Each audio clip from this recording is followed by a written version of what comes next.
Election റിസൾട്ടിൻ്റെ പടിവാതിൽക്കൽ ഇന്ന് എത്തി നിൽക്കുമ്പോഴും ശ്രദ്ധിച്ചൊരു കാര്യമുണ്ട്.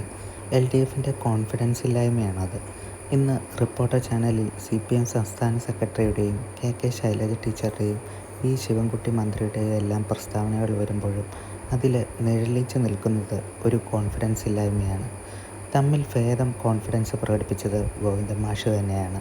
അപ്പോഴും മാഷ് പറഞ്ഞൊരു കാര്യമുണ്ട്, നമുക്കതൊന്ന് കേട്ടു നോക്കാം. പ്രവചനങ്ങൾക്ക് വലിയ സാധ്യതയില്ലെങ്കിൽ പോലും, ഒരു ദിവസത്തിന്റെ ആയുസേ ഉള്ളതെങ്കിൽ പോലും ഒരു 80 സീറ്റുകൾ വരെ നേടിയേക്കാം എന്നുള്ളതാണോ ഇപ്പോൾ പാർട്ടിയുടെ ഒരു റിയലിസ്റ്റിക് ആയിട്ടുള്ളൊരു വിലയിരുത്തൽ മാഷേ? നമ്മളിപ്പോൾ 90-100 എന്നൊക്കെ പറഞ്ഞാൽ അതൊരു വലിയ വേവ് വേണം. 90-100 ഇല്ലെങ്കിൽ 80-ലൊക്കെ അധികം കിട്ടും എന്നുള്ളതാണ് ഞങ്ങൾ പ്രതീക്ഷിക്കുന്നത്. 80+. കേട്ടോ മാഷു പറയുന്നത് 80-ൽ കൂടുതൽ സീറ്റ് കിട്ടുമെന്നാണ്. എന്നാൽ നേരത്തെ പറഞ്ഞിരുന്നത് 90-ന് മുകളിൽ ഉറപ്പാണെന്നാണ്. അപ്പോൾ കോൺഫിഡൻസ് കുറഞ്ഞു എന്നത് വ്യക്തമാണ്. അതുപോലെ ഒരു കാര്യം മാഷു പറയുന്നത്, ന്യൂനപക്ഷ ഏകീകരണം ചില മണ്ഡലങ്ങളിൽ അല്ലെങ്കിൽ ചില സ്ഥലങ്ങളിൽ മാത്രമേ സംഭവിക്കൂ എന്ന് പറയുമ്പോഴും ന്യൂനപക്ഷ ഏകീകരണം ഉണ്ടായിട്ടുണ്ടെന്നത് മാഷു മനസ്സിലാക്കുന്നുണ്ട്. ഇത് തന്നെയാണ് UDFന് മുഖ്യമന്ത്രി കസേരയിലേക്ക് ചർച്ച കൊണ്ടുപോകാനുള്ള കോൺഫിഡൻസ് തന്നത്. അവർക്ക് വ്യക്തമായി അറിയാം ന്യൂനപക്ഷ ഏകീകരണം നടന്നിട്ടുണ്ട് എന്നത്. പ്രത്യേകിച്ച് മുസ്ലിം വിഭാഗത്തിൻ്റെ ഏറെക്കുറെ പൂർണ്ണ തോതിലുള്ള പിന്തുണ UDFന് ലഭിച്ചിട്ടുണ്ട് എന്നത്. അതിന് പ്രധാനമായ ഒരു കാരണം വെള്ളാപ്പള്ളി നടേശൻ്റെ മലപ്പുറത്തെക്കുറിച്ചുള്ള പരാമർശങ്ങളായിരുന്നു. അദ്ദേഹത്തെ മുഖ്യമന്ത്രി കാറിൽ കയറ്റിയതുമെല്ലാം നല്ല രീതിയിൽ ചർച്ചയാക്കാൻ ലീഗിനും അതുപോലെ തന്നെ കോൺഗ്രസിനും സാധിച്ചിട്ടുണ്ട്. എന്നാൽ മതമാണ് ഞങ്ങൾക്ക് പ്രശ്നം എന്ന് പറഞ്ഞ ഇഞ്ചി ഷാജിയെ പോലുള്ളവരുടെ സംസാരം ഇടതുപക്ഷ സൈബർ ടീമുകൾ ഏറ്റുപിടിച്ചെങ്കിലും നേതാക്കൾ ആരും തന്നെ അതിനെതിരെ ചർച്ച കൊണ്ടുവരാത്തതും LDFിൻ്റെ പോരായ്മയായി.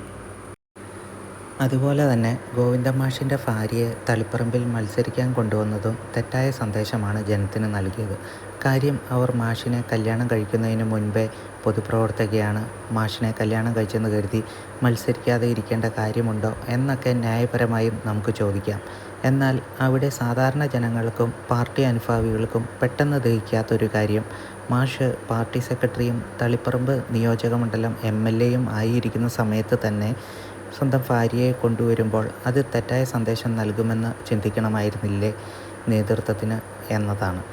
ഇനി ശ്യാമള ടീച്ചർ യോഗ്യതയുള്ളവർ ആണെങ്കിൽ അവർക്ക് തീർച്ചയായും മത്സരിക്കാം. എന്നാൽ അതിന് പറ്റിയ സന്ദർഭം ഇതായിരുന്നില്ല എന്നതാണ്. മാഷ് സെക്രട്ടറി സ്ഥാനം മാറുന്ന ഒരു സമയത്ത് അവർക്ക് സീറ്റ് നൽകിയാൽ ഇങ്ങനൊരു വിവാദം ഉണ്ടാകാതെ ഇരിക്കാമായിരുന്നു. സർക്കാരിനെതിരെയുള്ള മറ്റൊരു പ്രധാന വിഷയമാണ് വന്യജീവികൾ ജനവാസ മേഖലയിൽ ഇറങ്ങുന്ന വിഷയം. ഇത് കേരളത്തിലെ ഒരുപാട് നിയോജക മണ്ഡലങ്ങളിൽ സർക്കാരിനെതിരെയുള്ള ശക്തമായ കൊടുങ്കാറ്റായി മാറുമെന്നതിലും UDF വിജയിക്കാൻ ഇടയാകുമെന്നതിലും സംശയമില്ല. അതിന് കാരണം കേരളം കണ്ട ഏറ്റവും മോശം വനംവകുപ്പ് മന്ത്രിയായ ശശീന്ദ്രൻ തന്നെയാണ്. നമ്മൾ ഇടതുപക്ഷ പ്രവർത്തകരോട് ചോദിക്കുമ്പോൾ പോലും അവർ ഏറ്റവും അമർഷവും വികാരവും ദേഷ്യവും എല്ലാം പ്രകടിപ്പിക്കുന്നത് ശശീന്ദ്രനെതിരെയാണ്. ഇത്രയും നിഷ്ക്രിയമായ വേറെ ഒരു വകുപ്പ് സമീപകാലത്തും ഉണ്ടായിട്ടില്ല. ഇത്രയേറെ മൃഗങ്ങൾ ജനവാസ മേഖലയിൽ ഇറങ്ങിയപ്പോൾ പോലും, ആക്രമണത്തിൽ പലർ മരണപ്പെട്ടപ്പോൾ പോലും ഈ മന്ത്രി അവിടെ ഒന്ന് പോകാൻ വരെ തയ്യാറാകാത്ത പല സമയങ്ങളും ഉണ്ടായി എന്ന് മാത്രമല്ല, ഫോറസ്റ്റുകാർക്ക് ആര് വേണമെങ്കിലും അറസ്റ്റ് ചെയ്യാവുന്ന തരത്തിലേക്ക് അധികാരം കൊടുക്കുന്ന രീതിയിൽ ജനവിരുദ്ധ നിയമം കൊണ്ടുവരാൻ നോക്കിയ ഏറ്റവും വലിയ ജനദ്രോഹ മന്ത്രിയായിരുന്നു ശശീന്ദ്രൻ. ആ നിയമം പ്രാബല്യത്തിൽ വരാതെ പോയത് ജോസ് കെ മാണിയുടെ കേരള കോൺഗ്രസിൻ്റെ ശക്തമായ എതിർപ്പിനെ തുടർന്ന് മാത്രമാണ്. ഈ ശശീന്ദ്രനെതിരെ ഇത്രയും വലിയ ജനവികാരം ഉണ്ടായിട്ടും അയാളെ ആ സ്ഥാനത്ത് നിന്നും മാറ്റാതെ 5 കൊല്ലവും അയാളെ സംരക്ഷിച്ചു നിർത്തുന്നതിന് കടുത്ത വില LDF ഇത്തവണ നൽകേണ്ടി വരും. ഒരുപക്ഷെ ശശീന്ദ്രൻ തോൽക്കില്ലായിരിക്കും. കാരണം ഏലത്തൂർ പോലെയുള്ള LDFിൻ്റെ ഉറച്ച സീറ്റിൽ അയാൾ തന്നെ വിജയിക്കുമായിരിക്കും. എന്നാൽ കേരളത്തിലെ മൊത്തം ജനവിഭാഗങ്ങളെ ആ കണ്ണിൽ അളക്കാൻ പറ്റില്ല എന്ന് മാത്രമേ CPMനോട് പറയാനുള്ളൂ.